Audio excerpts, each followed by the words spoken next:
Here you are, standing before the prestigious FBI headquarters, a place many dream of entering. You've made it past the initial application and now face the rigorous interview process, a critical step. Months of intense interviews, physical endurance tests, and complex psychological evaluations await you. After enduring countless trials, the waiting game begins, a period filled with anxious anticipation for the final decision. Finally, the long-awaited message arrives, a moment that could change the course of your entire life. Welcome to Quantico, the legendary FBI training ground, a place of immense prestige and rigorous preparation. And look at this incredible layout. But Quantico is not what you expected. It's a harsh proving ground, far more intense than imagined. What they don't tell you is that within the FBI, there's a hierarchy almost military in its strictness. It's a system where rank dictates everything. A complex structure that goes far beyond simple titles. It doesn't matter if you were top of your class or held advanced degrees in criminology. Your past achievements, your masters in criminology, mean little here. Everyone starts from the ground up. Even if you trained with the Marines, here you start from zero, stripped of all prior status and experience. This is a humbling experience, where all recruits are equal, facing the same challenges and expectations. What you see in movies, larking interrogations, car chases, and weapons car tips, is merely a superficial layer. The reality is far more complex, demanding, and often less glamorous than cinematic portrayals suggest. Behind the myth lies a bureaucratic machine that tolerates no errors, where precision and adherence to protocol are paramount. Mistakes here are not just minor setbacks. They can have devastating, real-world consequences, impacting lives and national security. The suit and badge are merely the visible tip of an immense iceberg, concealing layers of responsibility and unseen challenges. This emblem represents not just authority, but a profound commitment to a system that demands unwavering dedication and sacrifice. Before all that, there's you, a newly accepted recruit at the academy, eager but still uninitiated into the true workings. You are not yet part of the FBI, you don't wear a badge, nor do you hold any official position or authority. You are simply a candidate, on the verge of being put through the most demanding filter in the federal system. This rigorous process is designed to test your limits, to see if you can withstand the immense pressure and unforgiving environment. Did you believe everyone here was a special agent? The reality is far more nuanced and hierarchical. There are more than 10 ranks within the FBI that almost no one knows about, each with its own distinct responsibilities. From the very first day, it's made clear, they don't train just anyone here. Only the most resilient will survive. It's not just about learning to shoot. It's about understanding the profound responsibility that comes with carrying a weapon. It's about knowing when not to, when restraint is the most powerful weapon in your arsenal. They teach you to read micro-expressions, to analyze subtle patterns in human behavior, crucial for interrogations. You learn to analyze complex patterns, to make split-second decisions under immense pressure, and to maintain composure. You must maintain absolute calm when facing an attacker, your mind clear, your actions precise. But also, you must remain calm in the face of a crying child, whom you cannot console, maintaining professional distance. Because it's not just about catching criminals, it's about navigating the moral complexities of justice. It's about deciding who lies, who manipulates, and who is truly innocent in a world of deception. And who might die in a second if you make a mistake, if your judgment falters even for a moment. But you are determined, and you want to reach the very top of this organization, no matter the cost. The instructors here are former undercover agents, masters of infiltration and deception. They are elite interrogators, capable of extracting truth from the most hardened criminals. They are counter-terrorism experts, with first-hand experience of the gravest threats to national security. They have lived through what you have only read in classified reports, experiencing the true cost of conflict. The days begin before dawn, with brutal physical training designed to push your body to its absolute limits. And they end when your muscles fail, or your mind finally gives up, leaving you utterly drained. In the nights, some recruits sleep poorly, haunted by the day's challenges and the weight of expectation. Others cry in silence, a shared secret among those who endure the relentless pressure of the academy. The physical training is brutal, designed to forge resilience, but it is only the beginning of your transformation. You are simply a candidate, on the verge of being put through the most demanding filter in the federal system. In the decision-making simulators, you face scenarios designed to test your judgment under extreme pressure. These exercises are meticulously designed to break your judgment, to reveal any weaknesses in your decision-making. Every word you utter, every phrase you construct, is meticulously evaluated for its precision and impact. Every silence you choose, every pause you take, is analyzed for its underlying meaning and intent. Every impulse you repress, every natural reaction you control, is a testament to your discipline. There is no margin for error. A single misstep can have catastrophic repercussions, both in simulation and reality. A bad decision in a simulation can mean your immediate expulsion, ending your FBI journey abruptly. Here, ex-Marines, Harvard lawyers, and even decorated veterans have been sent home, unable to meet the rigorous demands. Because being brilliant isn't enough. Raw intelligence must be tempered with unwavering discipline and judgment. You must be reliable, quick thinking, and precise, all at the same time, without faltering. Your reliability is paramount, a cornerstone of trust in an organization where lives depend on it. You must be fast in action, precise in judgment, and unwavering in your resolve. Others cry in silence, a shared secret among those who endure the relentless pressure of the academy. Others cry in silence, a hidden anguish that everyone knows but no one dares to speak of openly. Unlike in the military, here you don't compete against others. Your true adversary is yourself. You are fighting against your own doubts, your own fears, pushing past what you thought were your boundaries. Against the fear of not being good enough, of failing when the stakes are incredibly high. You may have to aim to kill. If you pass, one day you may have to aim to kill. And do it well, with unwavering resolve and precision, for the safety of others. The FBI doesn't want you for what you know, but for how you decide when no one else can.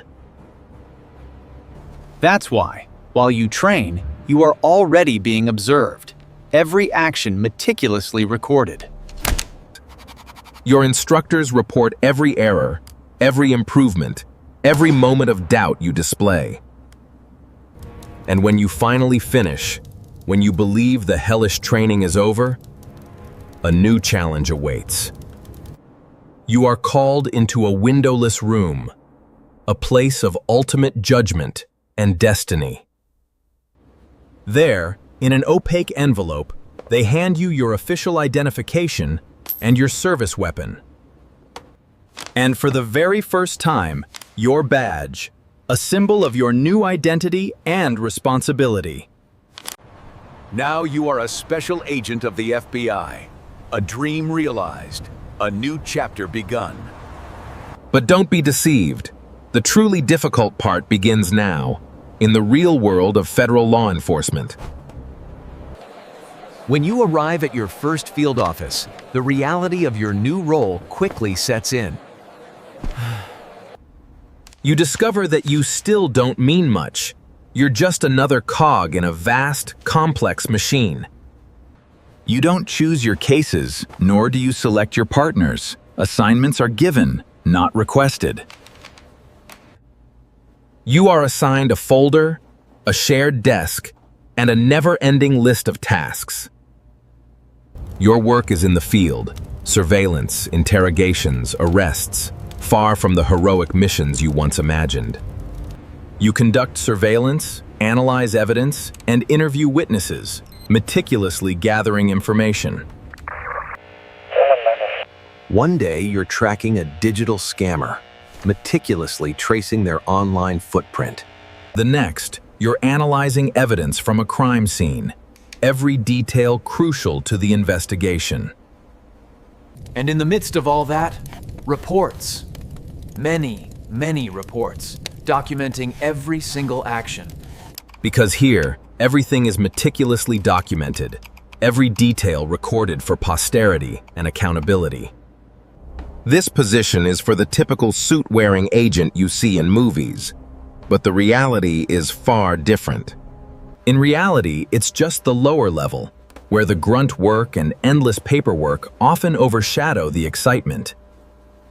The true bosses of the FBI don't walk the streets. They operate from the shadows, pulling strings from Washington. They move the pieces on the chessboard from afar, orchestrating operations across the nation. And with time and experience, you begin to understand the intricate workings of the entire system. A system where every step can take years, demanding patience and unwavering commitment. And where only one individual ultimately reaches the pinnacle of power and influence. The director of the FBI, the ultimate authority, the one who steers the entire organization. But you don't give up, despite the countless moments of frustration and self-doubt. Because when you do things right, when you execute flawlessly, no one notices your efforts. But if you fail, if a single word in your report is ambiguous, or a decision was rushed, the case falls apart and the consequences are immediate and severe, impacting many lives. This is where it ends for you. The prosecutor pressures you, and the Bureau holds you accountable without hesitation, demanding perfection. Some agents become obsessed with their cases, losing themselves in the pursuit of justice. Others burn out before their first year, unable to cope with the relentless pressure and demands. Those who endure learn something fundamental. Not everything is resolved through direct action. Sometimes, the greatest achievement is preventing something from occurring, rather than reacting to it. Even if that success never makes it to the headlines, remaining an unsung victory for the Bureau. But if you endure, if you manage to keep a cool head amidst the chaos and pressure, between bureaucracy, street operations, political maneuvering, and constant scrutiny, something begins to change. They give you more space, consult you more frequently, recognizing your growing expertise.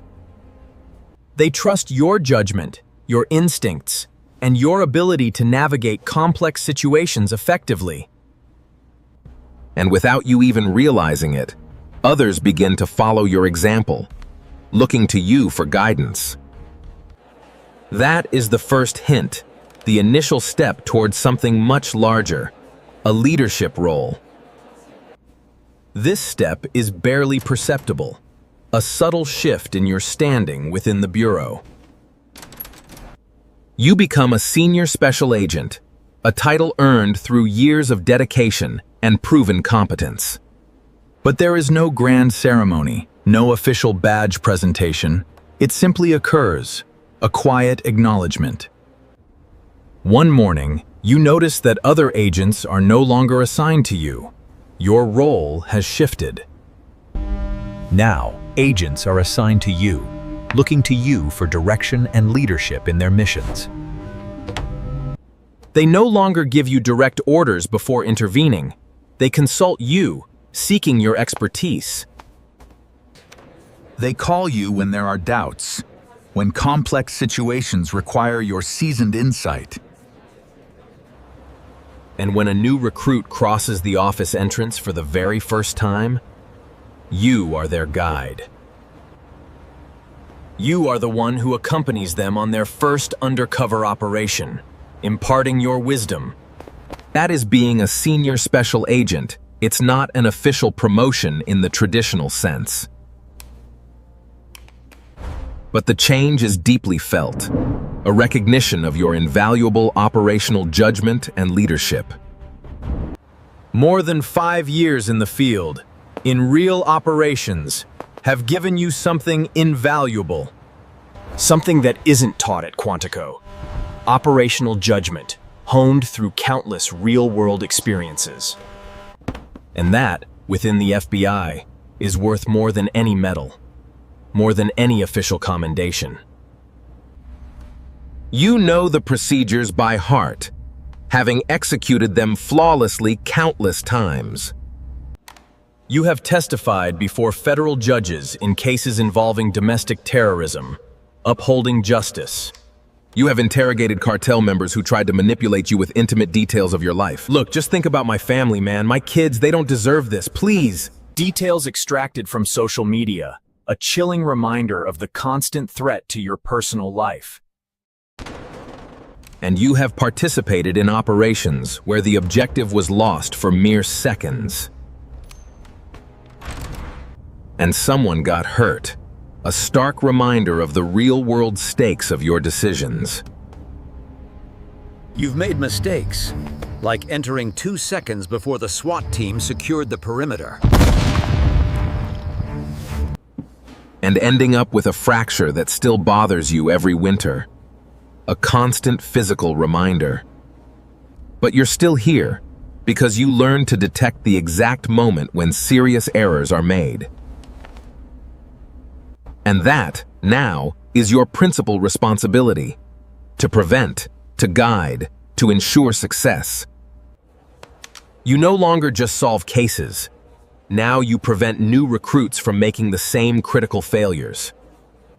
Failures that almost cost you your own career. Lessons learned through hard-won experience. No one tells you openly, but everyone knows. You are the bridge between theory and practice. You are the one who coordinates offices, designs national plans, and speaks the language of directors.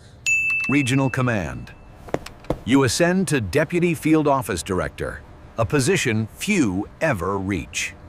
Very few reach this level, where your decisions impact entire regions and divisions. Until now, you believed the FBI was about catching bad guys, a simple mission of good versus evil.